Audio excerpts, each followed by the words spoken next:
Hello, I'm Michael, and if you're here, it's because you're as attracted to fear as I am. Jessica Harris, a 26-year-old who lived in a small town in rural Missouri, was known for her ability to transform old finds into incredible pieces of decor. She had recently decided to increase her income by buying used furniture on Facebook Marketplace, renovating it, and reselling it for a profit. It was a simple and profitable business, perfect for his quiet life and his passion for restoration. One night, while browsing Marketplace, she came across an intriguing offer: an antique armoire with dark wood details and handmade carvings for just $50. The description said, "Antique and unique. Needs out today. Shipping at buyer's expense." The seller had no name on his profile, just the initial D, and the photo was of an empty field.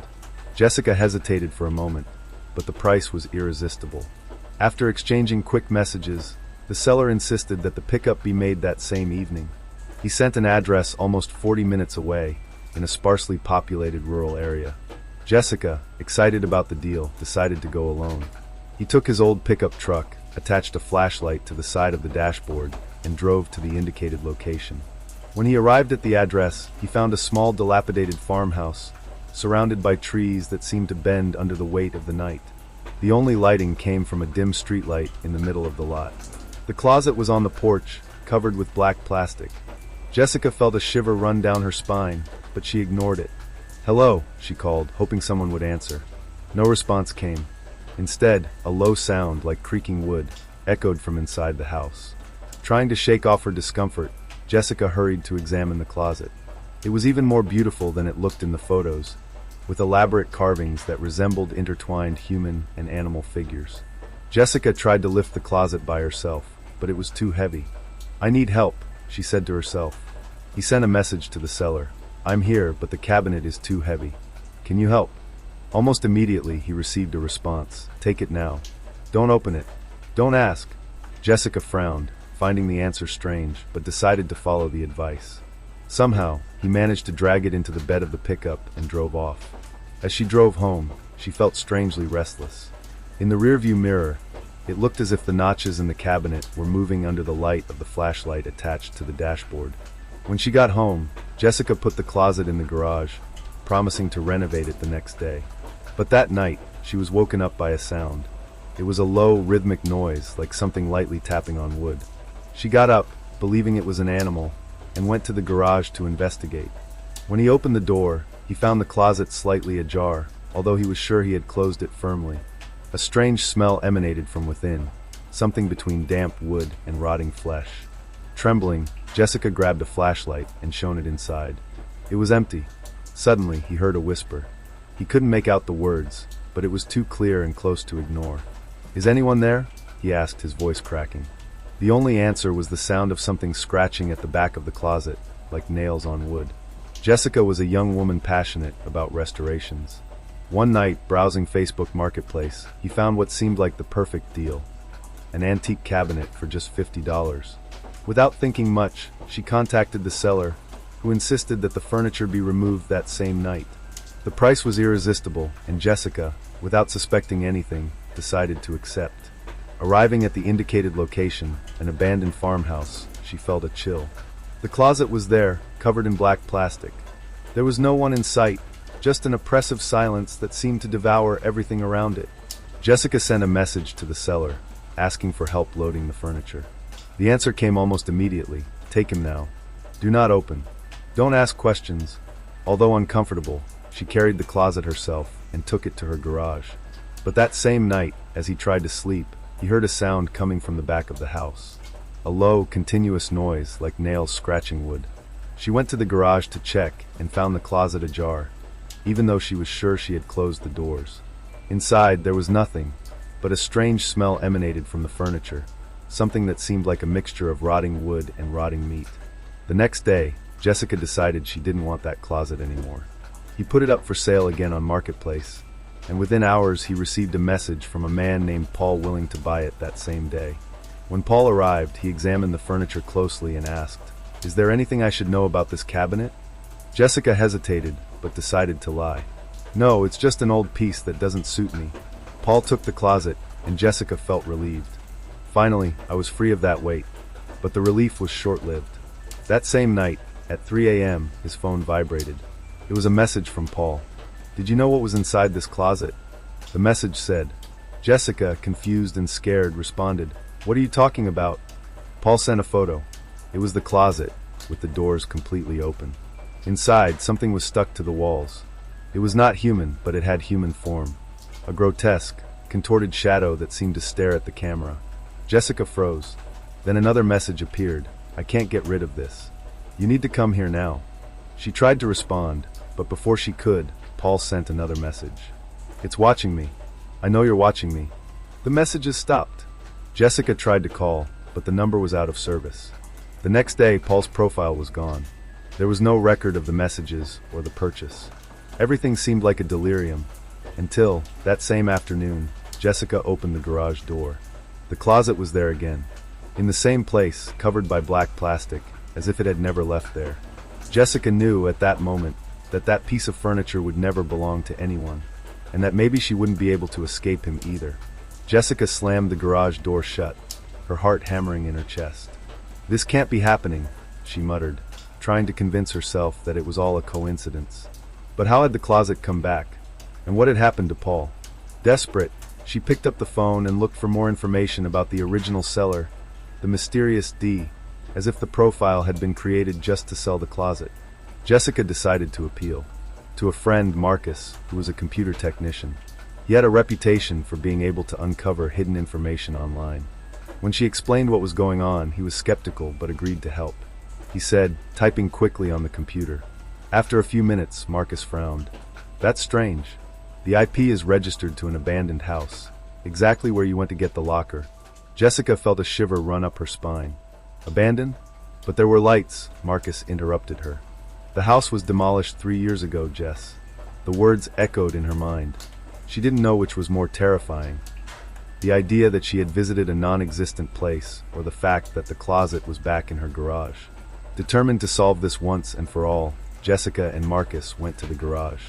He suggested inspecting the cabinet to see if there was anything hidden in it, perhaps some secret mechanism or compartment. As Marcus analyzed the carvings, Jessica smelled the strange smell again. She started to hear a light whisper. "Did you hear that?" he asked, but Marcus shook his head. "It's just a piece of wood, Jess. You're getting carried away." But when he opened the closet doors completely, something happened. A cold wind came out of the cabinet, turning off the lights in the garage. The flashlight Marcus was holding fell to the floor and rolled, illuminating the inside of the closet. Made their bodies freeze. The scratches on the inner walls of the closet now formed words. "Help us," that it was high, shapeless, with long arms that reached down to the ground. The creature moved slowly, making a creaking sound, like wood being twisted. Jessica screamed and pulled Marcus out of the garage, but they could hear the creature banging violently from the other side. "This is real," Marcus murmured, his voice shaking. "What did you bring to your house?" Remembering the words of Paul and the mysterious salesman, Jessica began to put the pieces together. "Don't open it. Don't ask questions." Those words now made sense. The closet wasn't just a piece of wood. It was a portal, or perhaps a prison, to something very old and evil. "We need to destroy it," Jessica said, but Marcus shook his head. "That's what I think it is. Destroying it can free what's trapped inside. We need to return it to where it came from." Jessica was reluctant, but she knew he was right. They carried the cabinet to the truck again, even though the creature was still moving inside it. Increase, filling the air with sounds of distant whispers and screams. When they reached the location, Jessica was shocked to see that the abandoned house was there again, lit up like before. "That's not possible." Jessica and Marcus parked the pickup in front of the house that had somehow returned. The windows were lit by a dim, orange light, and the air around them felt heavier, almost impossible to breathe. "That's insane," Marcus said, trying to sound confident. "But if leaving the closet here stops it, then we will." Jessica nodded, but a dark feeling tightened her chest. She knew that the closet was connected to something much bigger, and that simply returning it might not be enough. With courage, the two approached the porch and noticed that the door was ajar. The sound of creaking wood echoed with each step, and the light inside the house seemed to pulse faintly, like breathing. "Let's leave the closet here and go," Marcus suggested, his voice trembling. She felt there was more to the situation. Something called to her, an invisible force that seemed to pull her into the house. "I need to know what's going on," she said before entering. the opposite of the icy wind emanating from the closet. The walls were covered in carvings similar to those on the furniture, but here, the carved faces seemed alive, moving slightly in the dim light. On the floor, as if something had been contained there. Jessica and Marcus placed the closet on the circle, but before they could leave, the door to the house closed with a bang. From inside the closet, the sound of scratching became deafening. The furniture door slowly opened, and the creature emerged, more grotesque and defined than before. Now it was clear, a humanoid figure, but composed of shadows and twisted wood, with empty eyes that glowed with an orange light. "You shouldn't have come," the creature said, its voice a mix of wails and screams. Jessica grabbed Marcus, trying to back away, but the creature extended a grotesque arm, blocking the exit. "You brought it back, but you can't escape. This place is not for the living. So what do you want?" Jessica screamed, tears streaming down her face. The creature turned its head slowly, as if trying to understand the question. "I want freedom. I've been stuck here for ages. You paved the way. Now pay the price." Marcus, in a panic, looked around and noticed that the writing on the walls seemed to glow. "Jessica, those marks, they're what hold him back. Maybe we can activate it again." But before he could do anything, the creature rushed forward, grabbing him by the arm. Marcus screamed as the being dragged him to the closet. Jessica tried to hold it back, but the creature's strength was overwhelming. "Go, Jessica!" shouted Marcus, his voice desperate. "Close the closet while you still can." Jessica hesitated, her heart divided between saving her friend or stopping the creature once and for all. Finally, she made a decision. With a quick movement, he pushed Marcus away from the closet, but as he did so, he felt the creature's icy hand grab his arm. "You will take my place," said the dark voice. Jessica screamed, but used all her strength to close the closet door from the inside, trapping herself and the creature. Silence fell over the house. The lights went out, and everything returned to darkness. When Marcus opened his eyes, he was outside the house, alone. The closet was gone, as was Jessica. He called out to her, but the only answer was the sound of freezing wind. Knowing there was nothing more to be done, Marcus returned to his truck, leaving behind the mystery of the closet and the memory of Jessica, who had sacrificed herself to contain the darkness. Marcus drove in silence, his hands firmly on the steering wheel, but his mind was a whirlwind of thoughts. He had left Jessica behind, or at least what was left of her. Despite having escaped from the house, something inside him said that it wasn't over. The pickup felt heavier than usual, and the sound of the engine echoed strangely on the deserted road. The radio, which had previously been turned off, turned on by itself, emitting a static noise that gradually formed words. "Why did you run?" A whispered voice, low and cold, invaded the space. Marcus gripped the steering wheel tightly, trying to ignore it, but the voice continued. "You know she's still here." He glanced at the rearview mirror and froze. The closet was in the dumpster again, covered in the same black plastic, motionless but clearly there. Marcus braked sharply, pulling off the road, and ran to check the dumpster. But when he lifted the plastic, there was nothing. He took a deep breath, rubbing his eyes, trying to shake the image away. "I'm going crazy," he murmured, but deep down, he knew it wasn't just his imagination. Meanwhile, Jessica was elsewhere. The darkness around was suffocating, a space where there was no time, sound, or form. But she knew she wasn't alone. The creature was there, somewhere, watching.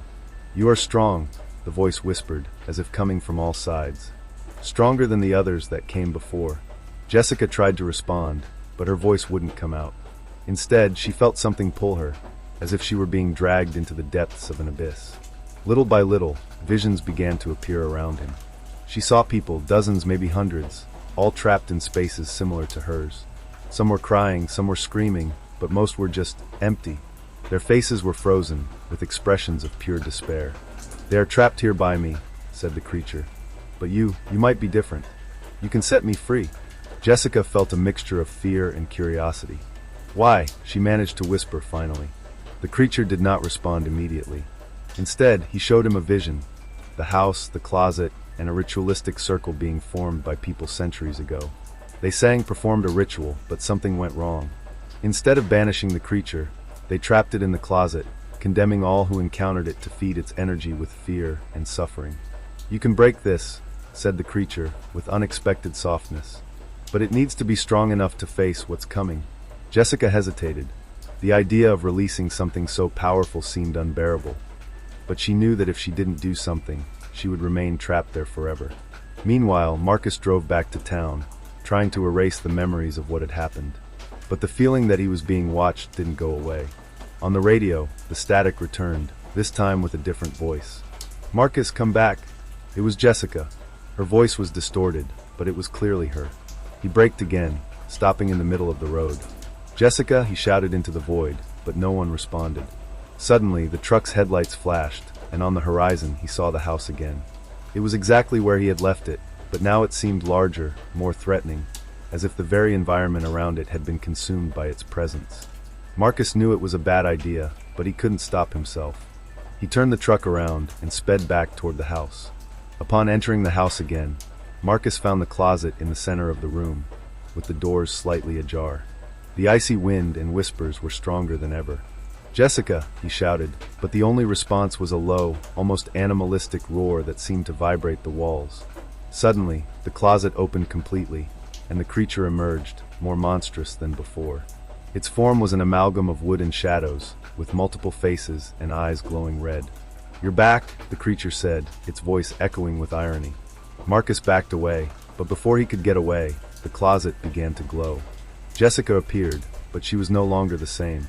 His skin was pale, almost translucent, and his eyes were black as emptiness. "You shouldn't have come back, Marcus," she said, in a voice that wasn't entirely hers. "Jessica, I came to get you out of here," he shouted, trying to reach her. But Jessica raised her hand, and Marcus was thrown against the wall by an invisible force. "There is no way out for me, not even for you now."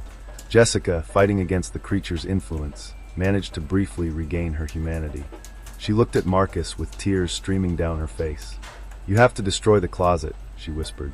"But this will free," he began, but was interrupted. "It doesn't matter.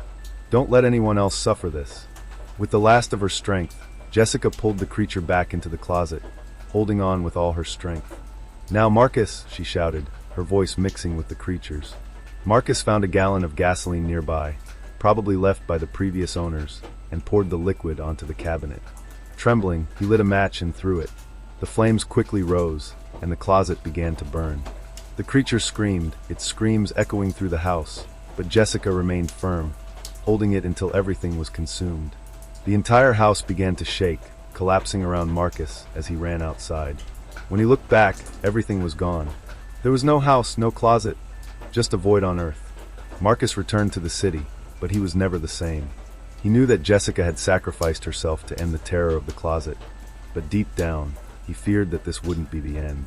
Months have passed since that night, but the memory of the house and the closet still haunts Marcus. He had tried to get his life back on track, but the marks of what happened wouldn't disappear.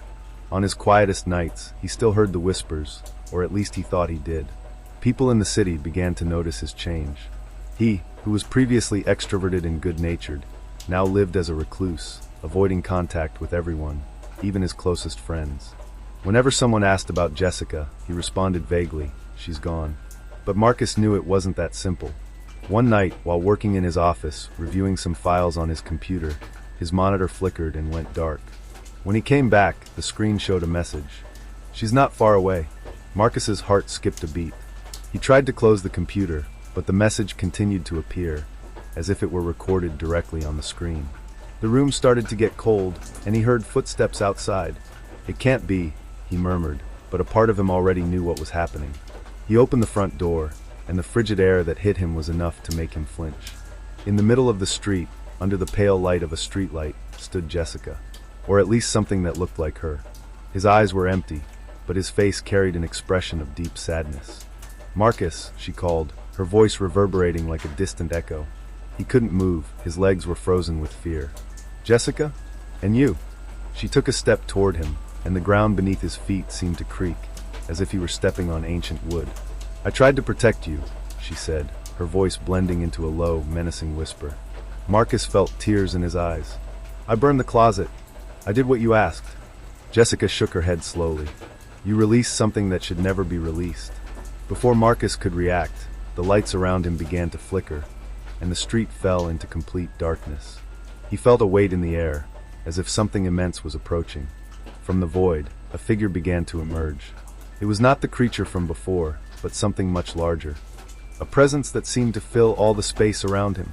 He couldn't see its full form, only glowing eyes and sinuous movements that defied logic. Jessica looked at Marcus one last time. "I'm very sorry." The figure quickly approached, swallowing everything around it. Marcus screamed, but there was nowhere to run. Within seconds, he was consumed by emptiness, his voice silenced by the weight of darkness. The next morning, Marcus's house was empty. There were no signs of a struggle, nor of their belongings. It was as if he had never existed. Neighbors commented that he had moved suddenly, but no one knew where. In the city, however, the rumors continued. Some residents swore they saw a female figure wandering the streets at night, under streetlights, always looking towards Marcus's house. And on an especially quiet night, a truck passed along the road that led to the old abandoned house. The driver looked in the rearview mirror and saw something strange. The closet was there again, standing in the middle of the empty field, as if it had never been destroyed. Years later, a group of young people decided to explore the area where the house had stood. They found the cabinet, covered in moss and aged, but still with the same intricate carvings. "This is incredible," said one of them, taking photos. "Let's take it," suggested another. They loaded the locker into the truck and drove off. As they walked away, the wind began to blow more strongly, and the whispers began again. The cycle started again.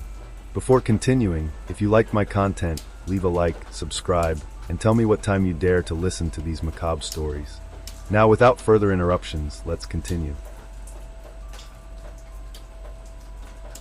In the small town of Blackwater, Texas, Emily, a 22-year-old recent college graduate, was furnishing her first apartment. Money was scarce, and Facebook Marketplace became their salvation. She loved looking for antique furniture that had stories to tell, and recently found a piece that caught her eye.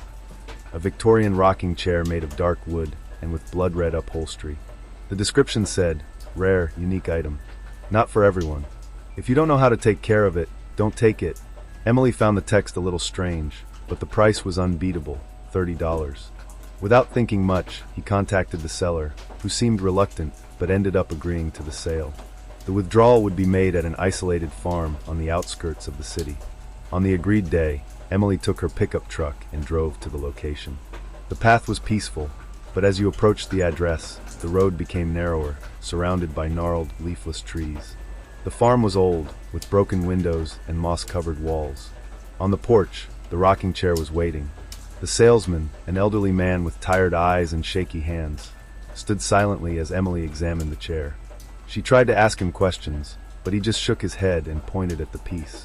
Emily placed the chair in the bed of the pickup and drove away, without noticing the look of relief the man had when he saw her leave with the object. When she arrived at the apartment, Emily placed the chair in a corner of the room, near the window, where the afternoon sun illuminated the red fabric. She smiled, pleased with her acquisition. That night, however, something strange happened. Emily woke up in the middle of the night, feeling restless. The moonlight illuminated the room, and the chair seemed to move slightly, as if someone invisible was sitting in it, rocking almost imperceptibly. She convinced herself it was just her mind playing tricks. But deep down, he felt an inexplicable discomfort. Over the next few days, Emily began to notice changes in her routine. Little things in the apartment seemed out of place, as if someone had been moving them.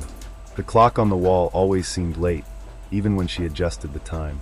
Photographs and frames were tilted, and objects disappeared only to reappear in unlikely places, like the kitchen or bathroom. The rocking chair, however, seemed unchanged, always motionless in the corner of the room. Still, Emily avoided looking at her for a long time. There was something unsettling about its presence, as if the object was watching her back. One night, while studying late at night for an online course, Emily heard a low, repetitive sound coming from the room. A slight creaking of wood, slow and constant. When he peeked through the door, he saw the chair rocking on its own, in a smooth, deliberate movement. She felt her stomach drop. I had locked the windows, and the fan was off. There was no wind, nothing that could explain that. Gathering his courage, he entered the room, but as soon as he set foot there, the movement stopped abruptly. Emily laughed nervously, trying to convince herself that she was just tired. However, the feeling of being watched became unbearable. He decided to cover the chair with a sheet and went back to his room, but he had trouble sleeping. As the days went by, Emily began to feel exhausted, as if something was draining her energy. He had difficulty concentrating, forgot important appointments, and often lost track of time. The strangest thing was that, every time she felt a void in her mind, she ended up sitting in the chair without remembering how she got there. His circle of friends started to notice the difference. Emily, who had always been cheerful and outgoing, now seemed distracted and distant. She avoided invitations to go out, preferring to stay at home, and when she talked, it was as if she were in another world. One day, while cleaning the apartment, he found something hidden under the chair cushion. An old envelope, sealed with red wax. Inside was a yellowed piece of paper, with almost faded letters, she remembers. "But you won't." Emily felt uneasy, but she couldn't decipher the meaning of the message. He decided to save the paper and research the origins of the chair. He found an online group dedicated to antique items and posted a photo, asking if anyone knew more about it.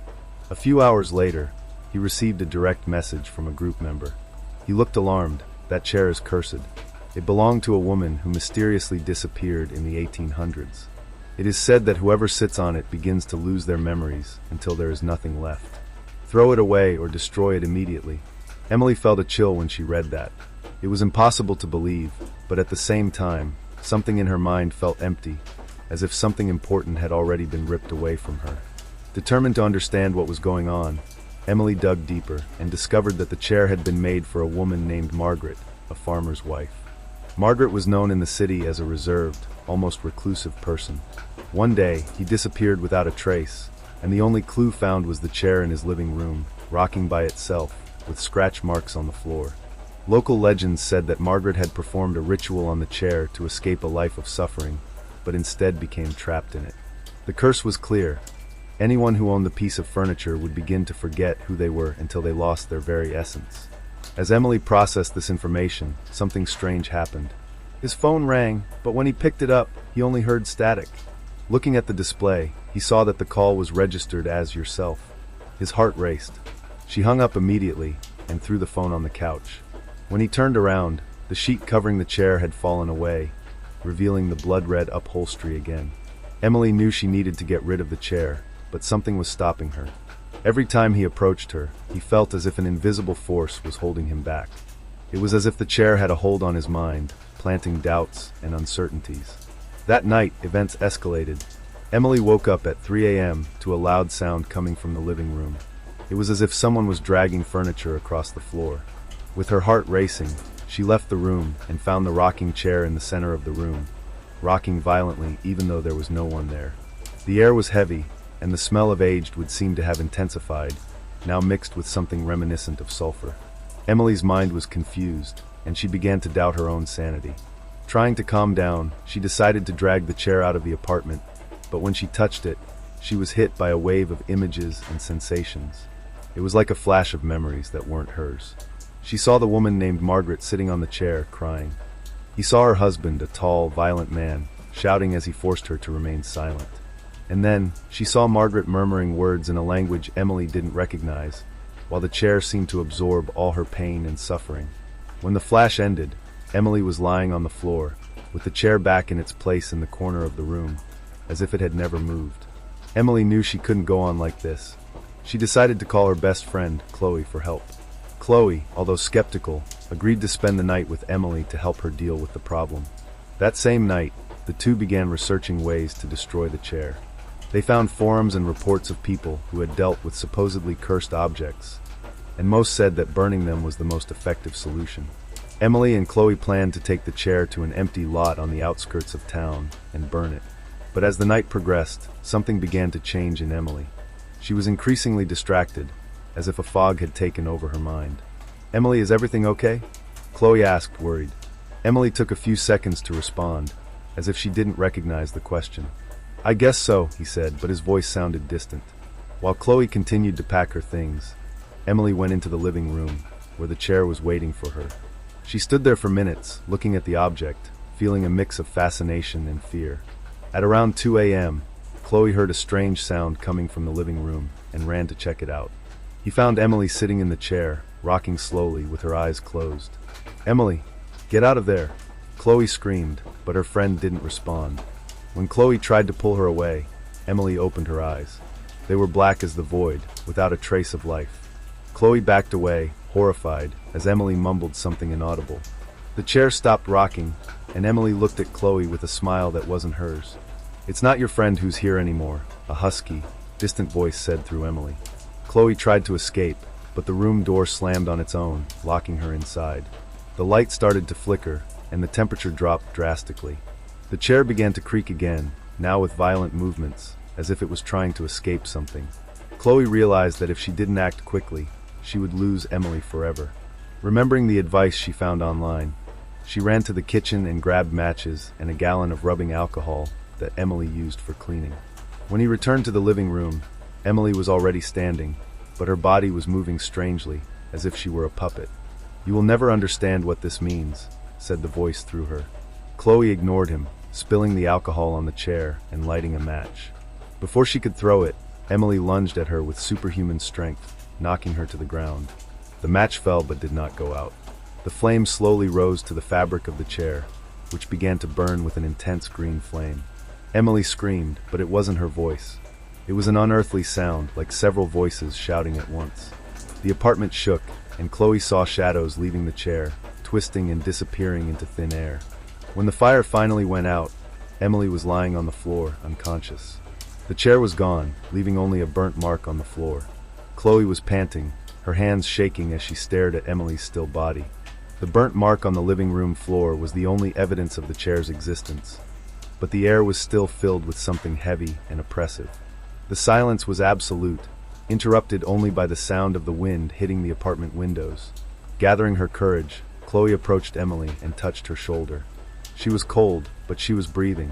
With effort, Chloe managed to drag her to the sofa, trying to wake her up. Emily slowly opened her eyes, but something felt wrong. She was pale, with deep circles under her eyes and a lost expression. "Emily, are you okay?" Chloe asked, but Emily seemed unable to respond. Her eyes wandered around the room, as if she didn't recognize the place. While trying to calm her down, Chloe noticed that something was wrong with the environment.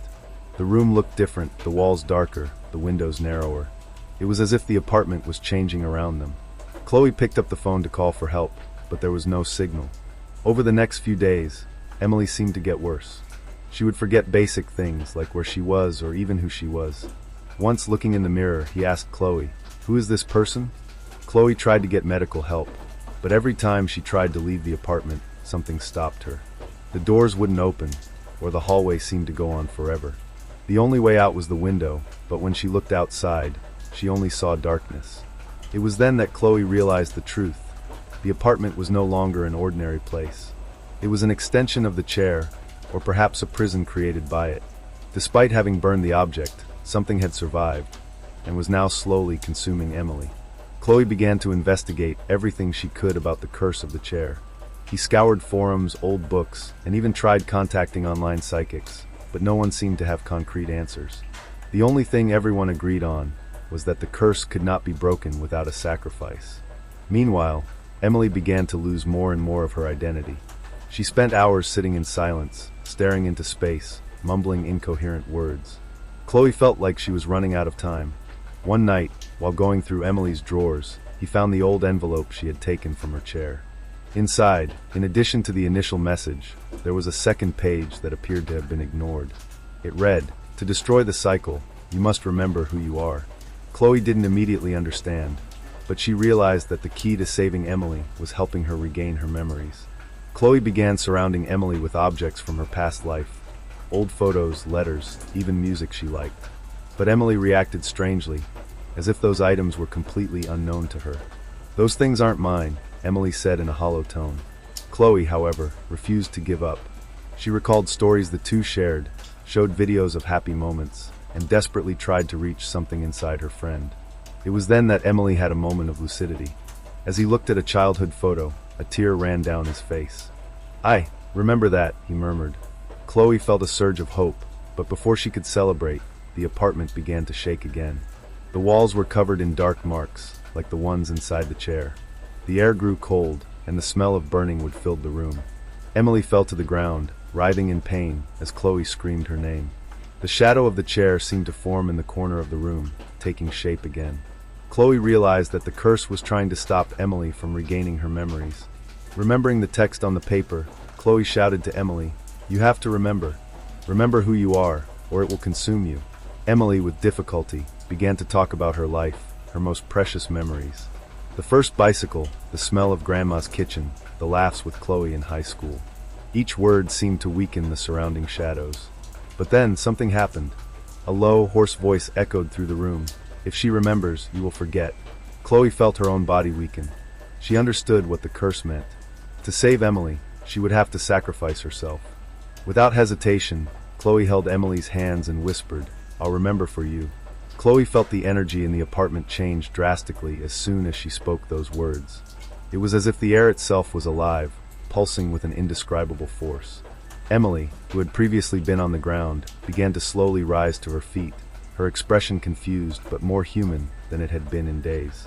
The surrounding shadows intensified, forming almost solid figures, writhing and moving like lurking predators. The hoarse voice echoed again, this time louder, almost like a scream. "You can't break the cycle. This is her destiny, and now yours." Chloe squeezed Emily's hand tightly as the room seemed to shrink around them. The figure in the chair began to materialize in the corner of the room, tall and menacing, but its shape was different this time. It wasn't just an object. It was as if the essence of Margaret, the cursed woman, was fused to the wood, a specter trapped in a frame of burnt wood and torn fabric. Emily started to cry.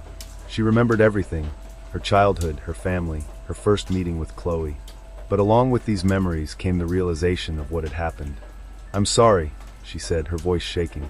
"I brought this into my life, and now it's destroying you too." Chloe shook her head, refusing to accept Emily's guilt. "It's not your fault. This already existed before us. But it ends here, one way or another." The shadows began to draw closer, enveloping Chloe and Emily in an ever-shrinking circle. The smell of sulfur was suffocating, and the lights in the room flickered violently until they went out completely. The only illumination came from the chair, which glowed with an unearthly light, as if it were pulsing with evil energy. The hoarse voice echoed once again. "Choice. Who will be forgotten?" Chloe understood immediately. The curse required a sacrifice, a price to end the cycle. Either Emily would continue to be consumed, or Chloe would take her place. There was no other option. Emily tried to argue, holding Chloe's arm. "No, I can't let you do this. We've done enough. Let's fight together." But Chloe knew that fighting was futile. The energy of the curse was too great, too ingrained in the chair itself and in Margaret's story. Chloe remembered all the times Emily had been by her side, how she had been the friend who always believed in her, even in her darkest moments. "You need to live, Emily," Chloe said firmly. "You need to remember who you are and keep living for both of us." Emily screamed, trying to stop Chloe, but it was too late. Chloe stepped forward, freeing herself from Emily's grip, and faced the grotesque figure in the chair. "If you need someone, take me. But finish this. Don't touch her again." The shadows began to move frantically, enveloping Chloe. She felt the crushing weight of all the memories of the chair, all the lives that had been consumed by it. It was an indescribable suffering, as if his very essence was being ripped away. But Chloe didn't back down. "I'm Chloe," she screamed at the top of her lungs. "I remember who I am, and you will never completely erase me." The room was filled with an explosion of light. Emily was thrown against the wall, shielding her face from the bright glare. When everything calmed down, the room was silent. There were no more shadows, no smell of sulfur, nor the suffocating presence of the chair. Emily opened her eyes and saw that Chloe was no longer there. Only a mark on the floor, where the chair used to be, remained as evidence of everything that had happened. Emily started to cry, but something caught her attention. On the coffee table, where there had been nothing before, was an envelope. He recognized the handwriting immediately. It was Chloe's. She opened it with shaking hands and read the handwritten words. "You remember who you are. Now never forget. I will always be with you. Chloe." Emily held the paper to her chest, sobbing, as she understood the sacrifice her friend had made. Chloe had taken the chair's place, ending the curse, but at the cost of her very existence. In the following days, Emily tried to get her life back on track, but she knew something had changed forever. Although there were no more signs of the chair or the curse, she still felt Chloe's presence in small details. In the wind that blew gently through the window, in the brightness of the sunlight that entered the room, and sometimes in her dreams. But one thing remained. The mark on the floor never disappeared, no matter how hard she tried to clean it or hide it. It was like a reminder of Chloe's sacrifice and the price paid to end the cycle. On a particularly quiet night, Emily looked at the mark and felt a tear run down her face. When he blinked, he thought he heard something distant, like a whisper on the wind. "I'm still here." The days turned into weeks, and the weeks into months. Emily managed to return to her routine, but never to normality. The apartment felt different, as if a piece of it had been taken with Chloe. The mark on the floor was still there, a silent reminder of her best friend's sacrifice. Emily decided she couldn't continue living there. Every corner of the room brought back memories of what had happened. With a heavy heart, she packed her things and left the apartment behind, moving to a neighboring town where she hoped to find peace. But the past was not so easy to forget. The mark on the floor may have been left behind, but the feeling of being watched followed. Little moments made her question if Chloe was still somehow connected to her. Sometimes Emily would smell burning wood or hear whispers around her. Emily began writing a diary, recording everything she remembered about Chloe, their memories together, and the events leading up to the sacrifice. It was his way of making sure he would never forget. But at the same time, she felt that writing also connected her back to the curse. One night, while reading the diary, the words on the page began to crumble before his eyes. It was as if they were erased by an invisible hand. The smell of sulfur filled the air, and the lights in their new home began to flicker. Emily looked around, her heart racing, and heard a familiar whisper. "I'm still here." Emily stood up, trying to understand what was happening. In the corner of the room, where there was nothing before, a shadow began to form. For a moment, she thought it was Chloe, but then she realized it was something much older and darker.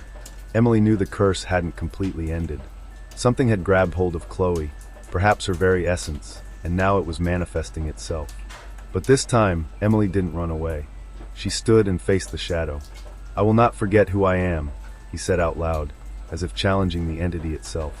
The shadow retreated slightly, but did not disappear. Instead, it changed shape, becoming sharper. He seemed to want to say something, but he had no voice. Emily understood that the fight was not over yet, but that it was now up to her to carry the burden. She looked at the diary and realized what she needed to do. He took the notebook and the memories of Chloe that he had saved, and with tears in his eyes, he placed them in the fire. The diary burned quickly, releasing thick smoke that filled the room.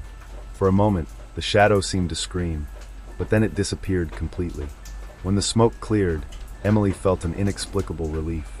For the first time in months, the air felt light, and the smell of sulfur was gone. Emily knew she would never forget Chloe, but she also understood that her friend's sacrifice would not be in vain. She began to start over, rebuilding her life and helping others deal with their own traumas, using her experience as inspiration. However, there were times when Emily still felt a presence. On the quietest days, when everything seemed too calm, she heard the whisper on the wind, "I'm still here." Emily smiled into the void, knowing that Chloe would never completely leave her. Years later, a young family moved into Emily's old apartment. While they were painting the walls and putting in new furniture, the youngest daughter found something curious on the floor, a dark mark, which looked like it had been burned into the wood. "Daddy, what is this?" he asked, pointing. The father looked and shrugged. "Nothing else. Just an old stain. Let's cover it with a rug." But that night, the girl woke up, smelling burning wood and hearing a faint creak, like that of a rocking chair. The cycle somehow continued.